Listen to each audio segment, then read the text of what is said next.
views and opinions expressed do not necessarily reflect those of Access Fort Wayne, the Allen County Public Library, or any other supporting groups. If you'd like to produce a show, call us at 260-421-1250.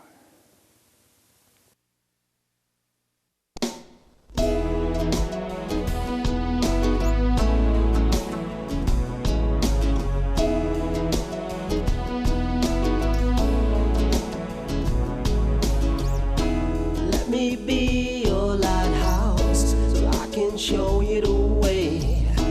Let me be your shining light, I'll keep you from drifting away. I'm the one that makes you try when... This is Patty Hunter of Patty's Page. Welcome to my show. Today's special guest on Zoom will be S.P. Joseph Lyons. And you got a bird on your shoulder. I do. That's Kiwi. He is not camera shy. Loves to be anywhere I am. That's your co-host. Yes. He'll make sure to nudge me if I'm talking too long.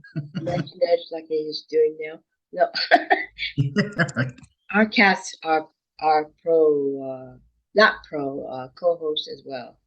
I don't think your bird would like to see one of our cats. As long as we've got the screen between us, I think we're That good. is so true. So, Joseph, what do we call you, to tell you the truth? Joseph's good. That works. Joseph, you're a children's book author, a novelist, speaker, and an Indigenous education advocate. That's all Yes. that stuff there. Several hats. I wear several hats in the community. Yeah. So, where were you born and raised? I was born in Cambridge, Ontario. I was adopted just before my 5th birthday, and I was raised in Waterloo, Ontario. Waterloo. Mm-hmm. That's where Both you of my met your adopted Waterloo. parents were professors, anthropology professors. Both have retired since and moved to Toronto, actually. But we grew up in Waterloo near the universities because they both taught it at the U of W and Laurier. So you were adopted. Yep, I was adopted. I was placed on Christmas Eve, 4 days before my 5th birthday. Is that good?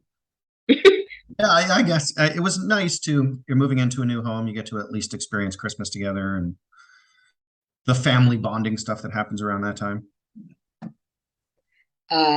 What Indigenous tribe were you born into?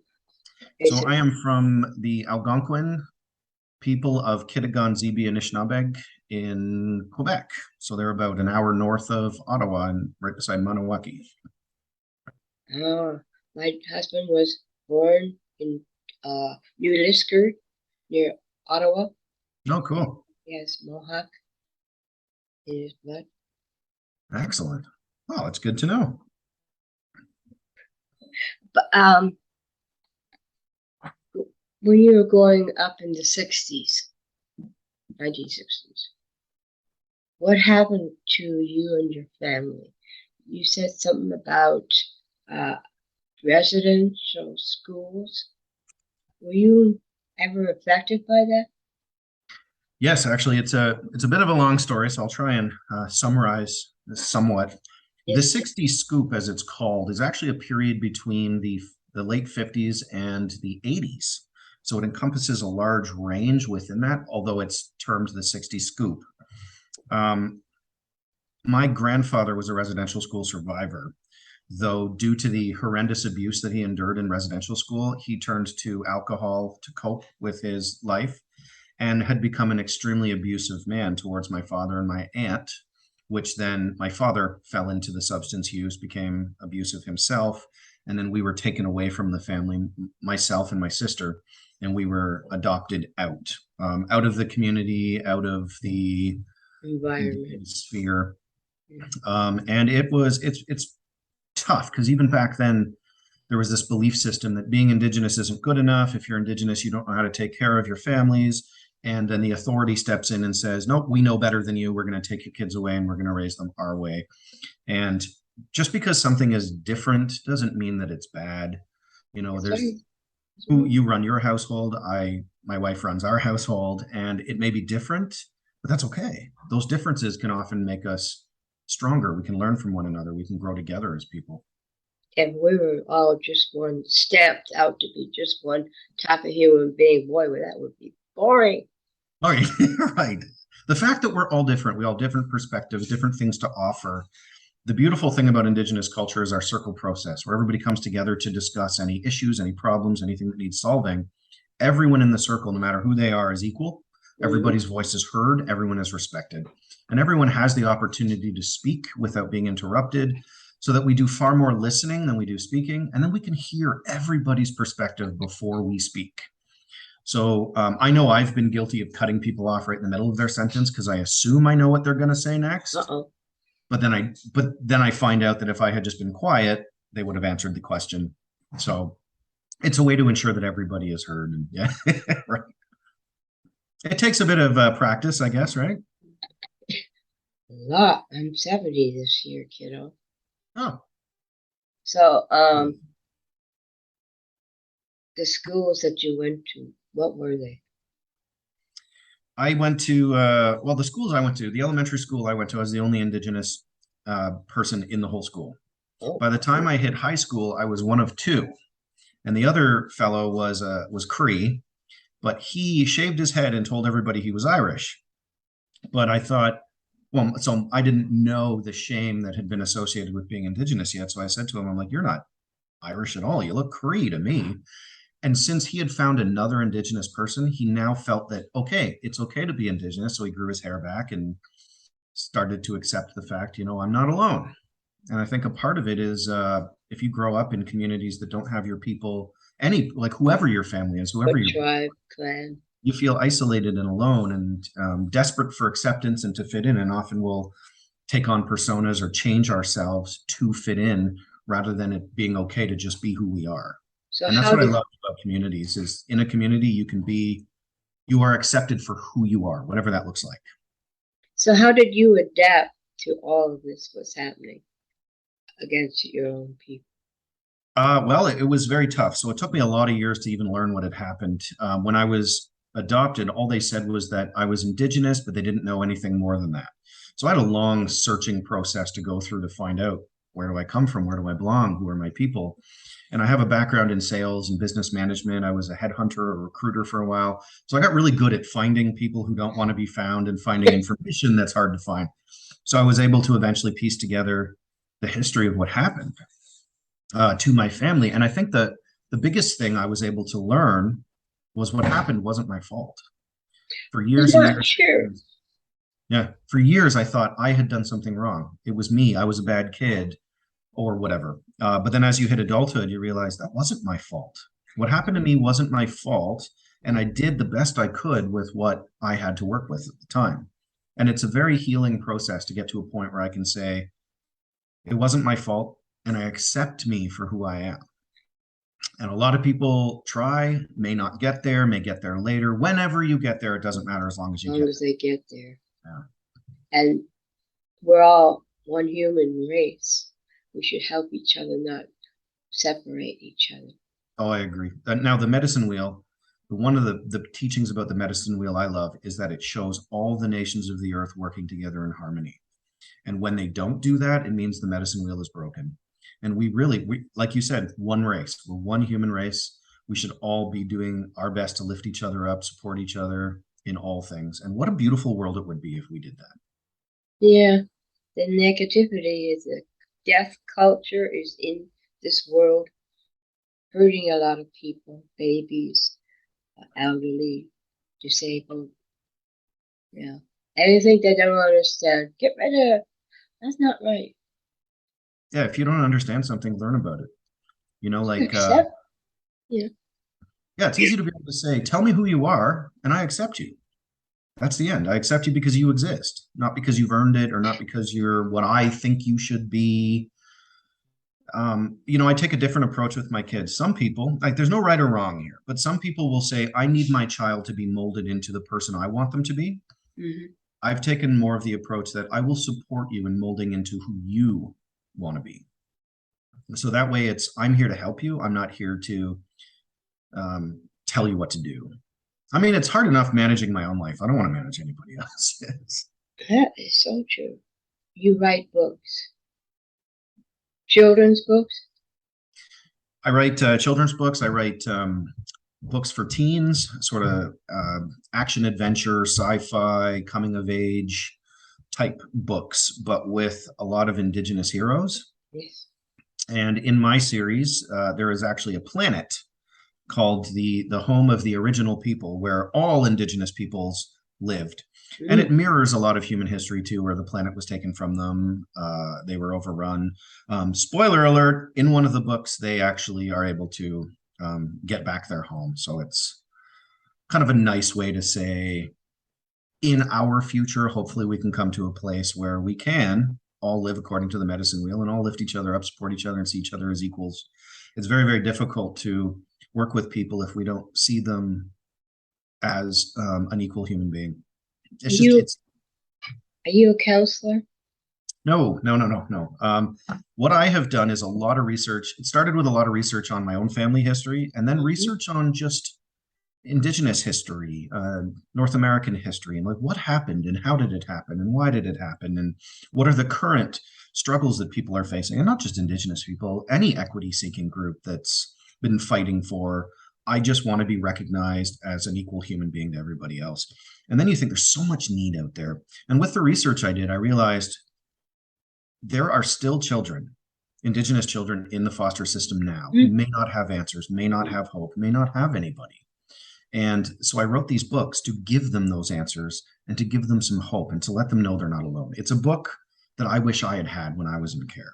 Because when I was in care, there was nobody I could trust, nobody I could talk to, nobody that I felt like really cared about me or supported me. And that's tough for a child, because children should be born into their communities where they're loved and raised by everyone in that community and brought up to be the best version of themselves they can be. And I really believe the only way to do that effectively is in family, in community. To try and do it on your own. Humans are social beings. It's very, very tough. And rejection is one of the hardest things to ever have to endure, to try and fit in and you're not allowed, and to be treated like you're different or like you're less somehow. That is so hard on any human being. I have a mental illness myself, and I told people that I had bipolar type 2. They did not treat me well. You know what I'm saying? Whether you're physically or mentally or whatever, different, one way or the other, you get abused. Oh, absolutely. Yeah. And that's why we are here, to tell the people we are not alone. You have books, I have my TV show. And let's see what is the first book that you have with you right now. Tell me Little Bear in Foster Care. Oh, it rhymes. Little Bear in Foster Care is a kid's book I wrote for little ones in the foster system. It isn't exclusively for the Indigenous children in care, though they are the ones I wrote it for. It is for their caregivers. It is for their classmates, their teachers, schools, libraries to understand. So it's one thing to say to these Indigenous children in care, I've been there. I know what it's like. Here's a book for you to help you. But it's another when I'm talking to schools and say to them, you might have somebody in your class who might be an Indigenous child in foster care. If you read this book, you might have a better understanding of what they're going through, what they're struggling with, so that you know how to be a better friend. So I've got to a point when I meet people, I ask them questions. Who are you? How are you the way you are? Tell me all about you so I can better understand you as a person, so I know better how to be a good friend. Because how do you really be a good friend to someone if you don't really know them, or if you believe things about them without ever clarifying? Oh. I could see somebody freaking out in a mall, having a temper tantrum, and I could think, whoa, that person's crazy. Or I could think, what happened in that person's day, week, life that has brought them to the breaking point here and now, where all I'm seeing is the breaking point. I haven't seen the pain that led to that point.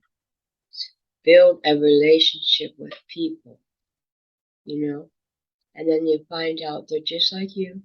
Right. really. A lot of people, when you hear their stories, it breaks your heart, what they've gone through, what they have survived, how they built themselves up despite what happened. Like a Yeah. lot of people should be celebrated for how hard they've had to work to create a life for themselves. And the harder one's life is, you either break or you adapt. And with me, I was picked on a lot because I was, little thing. And I was bipolar, so I'm doing a show now. It's a pro-life show for all people.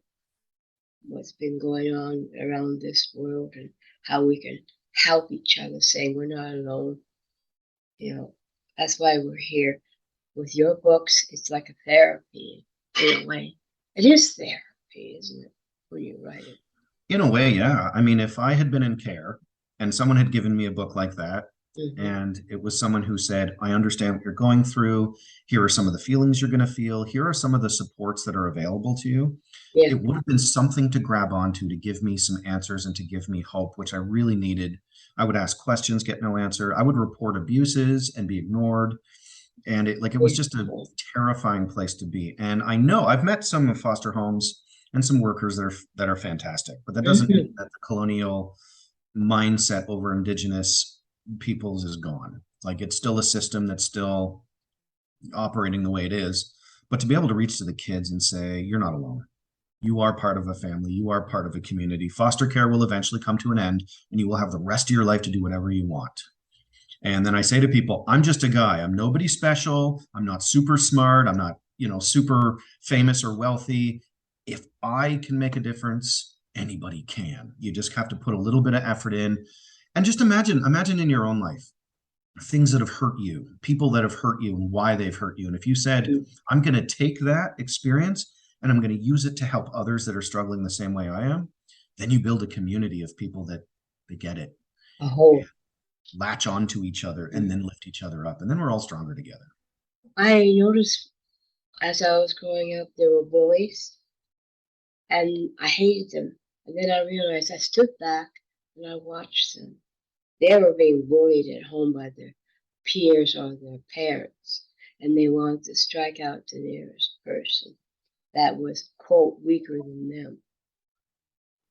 I noticed. I'd seen that too at school. The bullies were often the kids who had really rough homes, like lacking in the love, lacking in the support. I mean, if a kid is attacking other kids on the schoolyard, did they see it somewhere? Did they learn it somewhere? Are they experiencing it themselves? So instead of pointing a finger and saying, this is a bad child, Bad seed. back and say, what is causing this child to react this way? Can we as a community help? And if so, what does that look like? So you reach out to people saying, we're here for you, kiddo. Yeah. And that's what I wanted to do with these books and the other work I do is to be able to say, there's a community here for you. We have your back. We will lift you up. And we care about you because you exist. Not because you earned it, not because you need to earn it, but because you exist. The fact that you were born and live here on this earth means you are valuable. We're all one. And be able to tell people, Yeah. even if you have disabilities, even if you have something that's really awful that's happened to you in your life, you will have unique abilities and skills that the rest of us could benefit from. So we should all be. The one thing my parents taught me very early on was that our differences aren't things that we should use against each other. Our differences are things that we can learn from. Every person I meet knows something I don't that I could learn from and make my life better as a result of, if we take the time to care for each other. When do you go to schools to show your books and do a tour? You do? I do, yeah. So I speak to elementary schools, high schools. I speak to children's aid societies, to workers. I share my experiences. When I talk to the kids at schools, I say, you're the young generation that when the rest of us are gone, you're going to be running the world. So my hope is that when you're running the world, you're doing it with an open mind and an open heart, and that you will let certain negativities go that have plagued us too long as humans, and that you will hopefully continue to make the world a better place for everybody. So that's my message to these kids is Our differences make us strong. And when we work together, we are unstoppable. Like, let's be allies. Let's be friends of everyone. Let's accept everybody. Mm. And especially in high school, where everyone desperately wants to fit in, but everyone is so critical and harsh of each other. This is the time to lift each other up and accept each other. Do you find the younger generation now in schools become more aware of what's going on, that they're becoming closer together than before their parents, they weren't close together? Remember, the different generation, are we improving? Do you find that? Or are we the same still? No matter I how find that talking to the youth, there's a lot of things they just accept. I mean, now you think about it, they all have phones. They're all on their phones. They've got access to all the world's information, and they are less negatively reacting to certain things that have happened in years past. Mm. But I think one of the things that is a bit of a struggle, if you will, is you have teenagers, young teens who are still very much kids, now having to maneuver adult situations, dating, emotions, betrayal, he said, she said, dealing with stuff that they should really have their peers, not just their peers, their adults, their families, their communities around them to help them navigate through these things so they don't feel kind of left alone or feel you don't get it, you don't understand. I mean, the generation gaps are already there. I've got nieces and nephews, my own kids, some are teenagers, some are still kids, and it's a very different world they live in than the one that we grew up in. But certain things they seem to have already, for the most part, eliminated, like a lot of the racism that exists, a lot of the sexism that exists. It's one of the things I say when I speak. Indigenous culture, we really respected and revered our women. They were never considered sex objects. They were never considered less. They were revered because they were the givers of life. So it's a very big culture shift in a sort of a modern world where every billboard's got a scantily clad girl on it trying to sell a product. What if we didn't do that? What if the product sold itself and we respected people? And it almost, no, I'm sorry. It almost seems like when I'm speaking about these things, the kids are looking around. They're really processing what I've said. Like, yeah, that makes sense. I understand that. And if we can plant those seeds now, hopefully, even worst case scenario, we can't figure it out until then. As the generations go up, I have a lot of confidence that these kids will be able to fix a lot of the problems that have been plaguing us.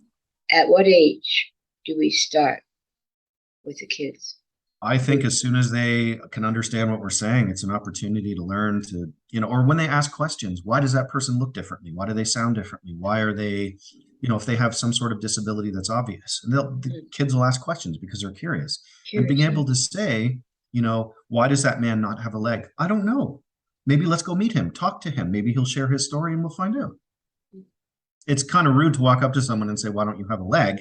But if you go up to somebody and just chat with them, talk to them, get to know them. Eventually. How did you meet up with an accident, or was it sickness? Or yeah, what happened? Share your story. They will do a relationship with them. And then very quickly a child will realize what started off as there's a man with no leg becomes there's a man with a great story about his life and how he got to the place he is. So then we exclude the difference, and now we've met a person.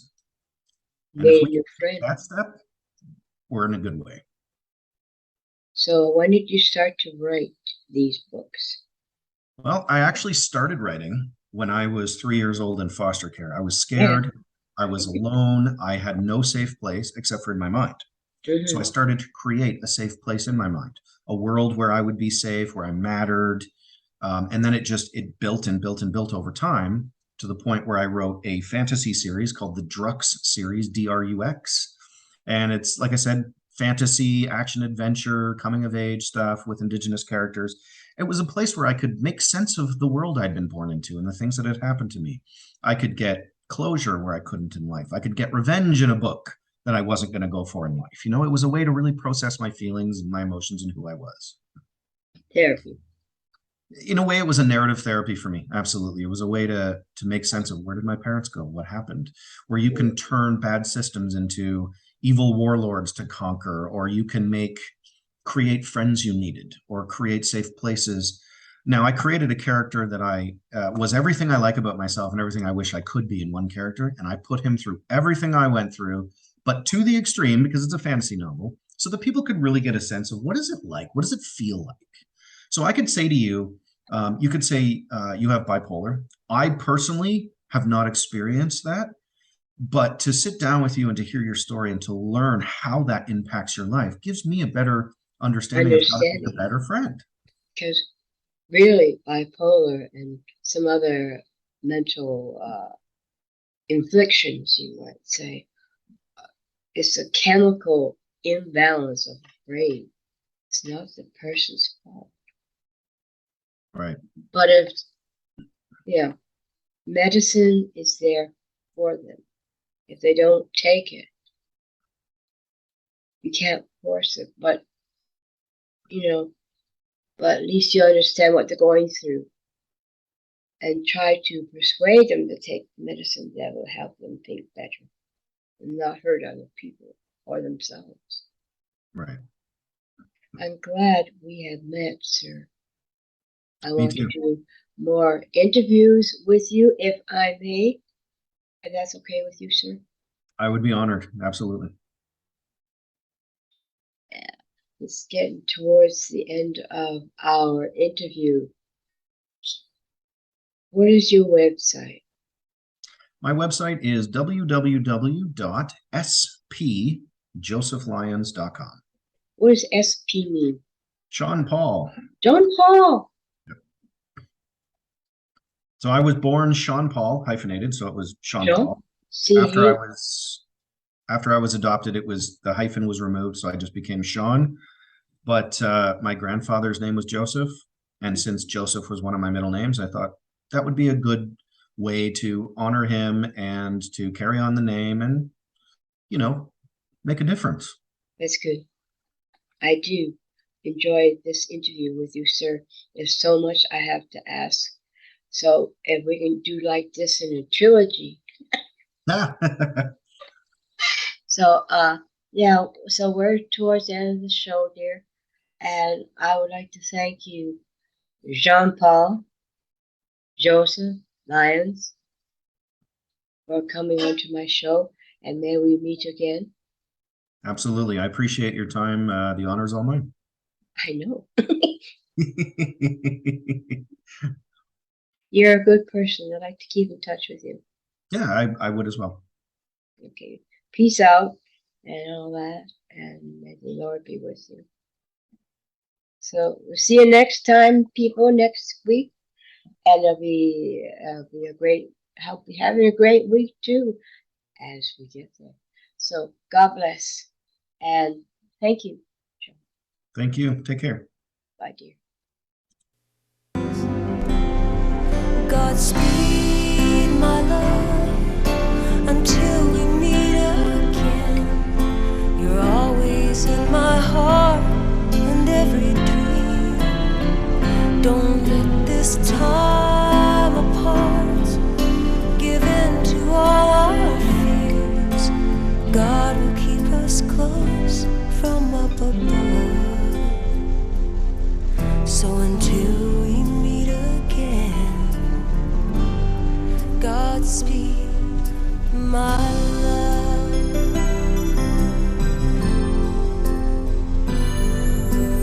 God is with us always, for the rest of